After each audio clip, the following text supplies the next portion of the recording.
It's 6 o'clock in the morning, and I just got done with this like marathon editing session for one of the videos that I was working on. And it just leads to the age old question of like, should I be doing organic content or paid ads to get traffic? Because at the end of the day, every business, every small business needs traffic. Like, we literally can't make money if we don't have traffic. And that could be any form, right? Social media, email, door knocking, right? All these things. But I made a decision, and this is the challenge that I'm dealing with. Is it the right decision to basically just go all in on organic? Well, all in as much as I can based on my time permitting, because right now I'm still doing anything like any entrepreneur in progress, right? But yeah, I'm doing these bigger challenges on my main YouTube channel around personal finances, and I had all this footage and stuff, and it's been such a challenge. I'm not a good editor, first of all, but it's like, am I making the right choice? So back in last year when I started this business, I started making organic content, and then I pivoted because I was like, I need to speed this up a little bit. I was getting anxious. So I signed up for this high ticket program, very expensive. And the TLDR of that is I ended up quitting because I wasn't able to make enough money to be able to pay for the program, which is like super embarrassing.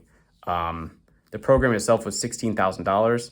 And the way that they structured the deal for me, because they could see that I wanted it, but I was like very risk averse with it, they kind of back ended all the dollars. So like I made them $1,000 payment, and then 30 days later I made them a $3,000 payment, and then 30 days later I was supposed to pay them an extra $4K. And at that point I had made $0. I had zero traction in the program. Now, that's not me saying high ticket doesn't work. Of course, high ticket works. I couldn't make it work. I didn't have the skills to make it work because I didn't know how to target my audience, and it was an expensive way to find out how to target them, and I still didn't even know. So organic for me, the way I like to think about it is like, is this something that I'm willing to do for the next decade plus? Is like build a personal brand, build a business brand? And the answer for me is yes. So if that's the case, why wouldn't I just do organic, especially on YouTube? Because YouTube is the best way to, like, videos never die on YouTube. There's videos that still pop up on my home feed every single day when I'm browsing or whatever that were from 3, 4, 7 years ago, right? That's very powerful. Stuff like Instagram, TikTok, like that stuff's not going to pop up 7 years later. It's very like in the moment, and very like shorter lifespan. So that's kind of been my approach with it. I don't know what you guys think, right? If you're an entrepreneur in progress, what path have you chosen? Organic, paid? Are you doing both?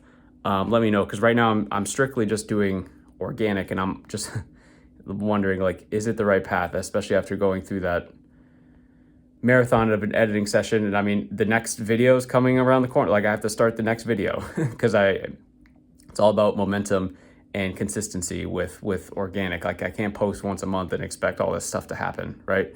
So that's been the challenge that I'm wrestling with. But for me, it's the long-term vision of, I can see myself in a couple decades being one of the, or if not the largest, personal finance business. That's my business. I help people in their personal finances. So I can't even fathom to think what that would look like in a couple decades, but I know if I'm like starting now, it's going to be massive. So in the personal finance niche, there's a very large business slash brand slash personal brand, Dave Ramsey. He's basically the largest personal finance. We'll call him a guru, but I don't know if that's like a derogatory term. And I can only imagine what his trajectory would have been like if he had stuff like social media back in the day, because he technically was doing organic content when he started. It was just on the radio. He did a daily radio show for so long, and then he did books. That's organic content as well. But like, I can only imagine what that would look like for him. And I also I have a free personal finance community. I run it on school.com.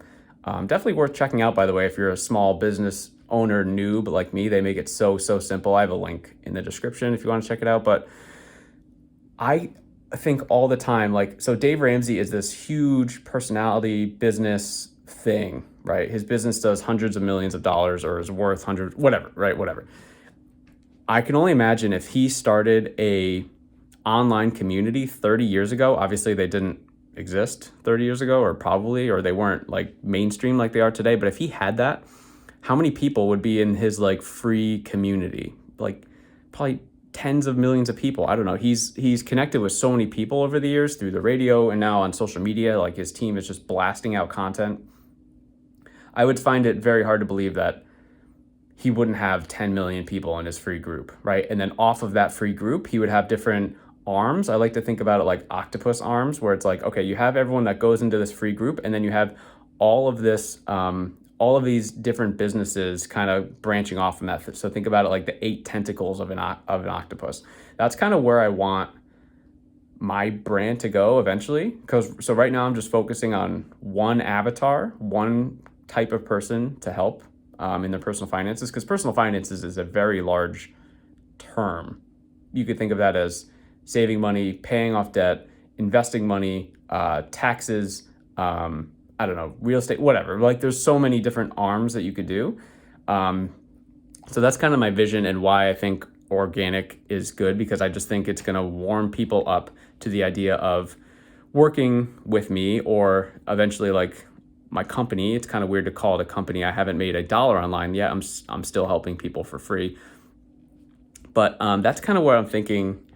I don't know what you guys think, guys. Organic, paid, what are we thinking here? I just think that the value is a compounding value of organic. Or paid, I mean, yes, you could find this situation where you always make a certain amount X, like 2X, 5X, 10X, and you just keep pumping money into ads. And that's reasonable. People have gotten very, very, very rich from doing that. So this is not me saying that it does not work. However, I just think that the compounding effect of organic, and then eventually having organic and paid traffic, I think is the route. I think starting organic and paid, because I know why people start maybe with paid to try and get some people, and maybe they're a higher ticket, so it's you're able to target that a little more. But for me, like organic's the way. So even if you're not making content and you're just like hustling in, I don't know, communities, you're reaching out, you're in community, like you're part of communities, and then you're seeing how you can help, and then you're connecting with that person, like you're hustling, that's organic content, like DMs and cold reach outs and stuff like that. And that's something that I was really bad at in that high ticket program that I did, because I was kind of the allure. It's like, okay, you either make content or do like paid ads on Instagram was kind of what they're focusing on. And then people go into the DMs, and then you try to do a nurturing conversation and get them to a call. And then the call, obviously you try to pitch them the thing. And I just think like if someone watched 3 of my videos on my YouTube channel, I think the sales call would be so much easier. If they're like, yeah, like I like what you're putting down, and I'm ready. I just think that for me that's the best path. But man, I'm still wrestling with it, especially with all this like editing and doing the content stuff. And maybe as I'm making more money online, when I start doing that, I can outsource some of the stuff that I hate, which is editing, and I'm bad at. I hate it and I'm bad at it. So like that's got to be the first thing to go. But anyway, that was this video. I'm making these raw, unfiltered videos for other entrepreneurs in progress, and really for myself. I'm just kind of documenting the journey. I think in, like I said, 10, 20 years, it's gonna be really fun to look back at these videos and just kind of see where I was at, what I was thinking, the challenges, the things that excited me. I just think it's gonna be so cool, and hopefully one day show these to my kids and maybe give them like the entrepreneur bug. I think that's gonna be awesome, but I will see you in the next one.